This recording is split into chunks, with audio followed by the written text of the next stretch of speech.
The Delhi Chief Minister Arvind Kejriwal may have called off his dharna in the capital, saying that he had won, but the trouble for his law minister Somnath Bharti are accelerating. A Ugandan woman has identified the minister as the man who led the midnight raid last week, where Ugandan and other African nationals were targeted and roughed up. Her statement was recorded in front of a magistrate. The Delhi police had registered an FIR against unknown people on Sunday following a complaint by the Ugandan nationals. Somnath Bharti was not named in the FIR and he has strongly denied any wrongdoing. His boss, the Chief Minister, has also defended him vehemently. The woman recorded her statement in camera under Section 164 CRPC, which is admissible in court. The statement has been now given to police in a sealed cover and will be opened only during the trial. Bharti had accused the foreign nationals of being involved in a drug and prostitution racket. Meanwhile, Delhi Commission for Women summoned Bharti yesterday in this regard, but he did not show up.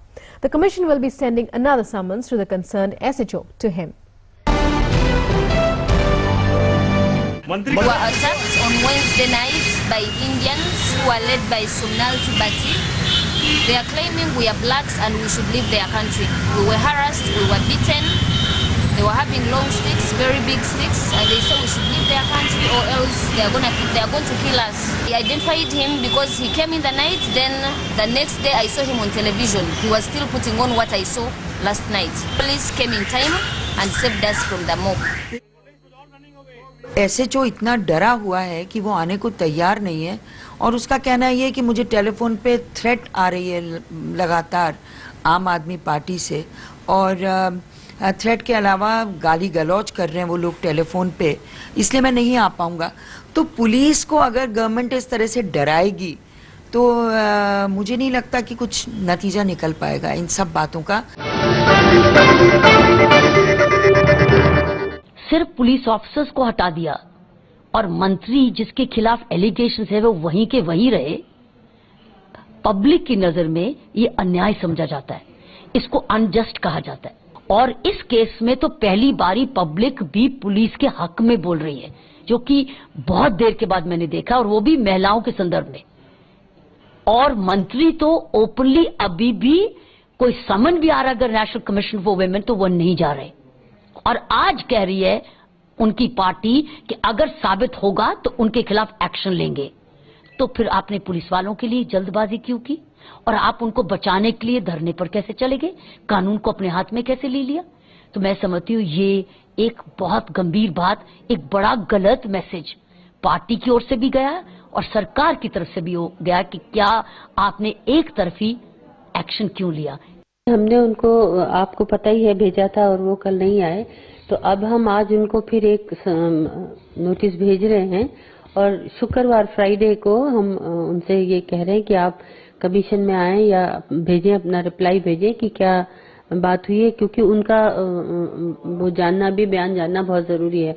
तो हम उनको बुला रहे हैं शुक्रवार के लिए, उनको नोटिस निकाल रहे हैं। कल मैंने फोन भी किया है तो फोन का भी कोई जवाब नहीं आया, और ये बहुत ही मैं समझती हूँ कि बहुत ही गैर जिम्मेदाराना जो रवैया है एक लॉ मिनिस्टर का, ये ठीक नहीं है, ऐसा नहीं होना चाहिए।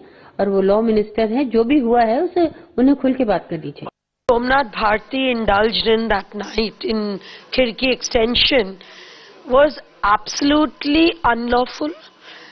He was making absolute racist comments. A minister indulging in unconstitutional acts like the kind he did, telling police to raid homes without warrants.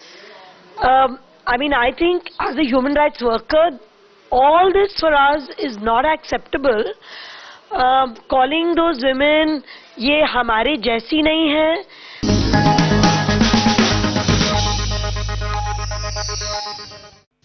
मैं निंदा करता हूं विधि मंत्री जी की, जिस प्रकार से उन्होंने भद्दे भद्दे शब्दों का उपयोग किया है सम्मानीय राजनेताओं का। भी दिल्ली पुलिस को कानूनन हिसाब से लगता हो और जो भी कानूनी है उसमें करना चाहिए, मुझे उसमें किसी तरह की कोई आपत्ति नहीं है। पर अगर जांच में दोषी पाए जाते हैं तो पार्टी निश्चित रूप से जो पूरे मामले की समीक्षा नए सिरे से करेगी। भारतीय जनता पार्टी ने सोमनाथ भारती का इस्तीफा मांगा है और जिसके अंदर कल भारतीय जनता पार्टी दिल्ली प्रदेश ने उस पर बहुत बड़ा प्रदर्शन भी किया था और लगातार हमारी ये मांग बनी हुई है कि सोमनाथ भारती जैसे व्यक्ति को कानून मंत्री बने रहने का अधिकार नहीं है। आपसे हाथ जोड़ के एक निवेदन करता हूँ, आप अपने लाइव कैमराज ले जाइए ओबी वैन के साथ, ठीक है? किसी भी जगह से उस एरिया में घुस जाइए, कोई भी रास्ता अपना ले लीजिए, रैंडमली 100 लोगों से पूछिए क्या वहां पे ड्रग रैकेट, क्या वहां पे सेक्स रैकेट चल रहा है, नहीं चल रहा है? क्या उन्हें लगता है कि सोमनाथ भारती जी ने गलती की? आप की तो करिए, तो ये एक्सरसाइज आप करते ही नहीं एक्सरसाइज।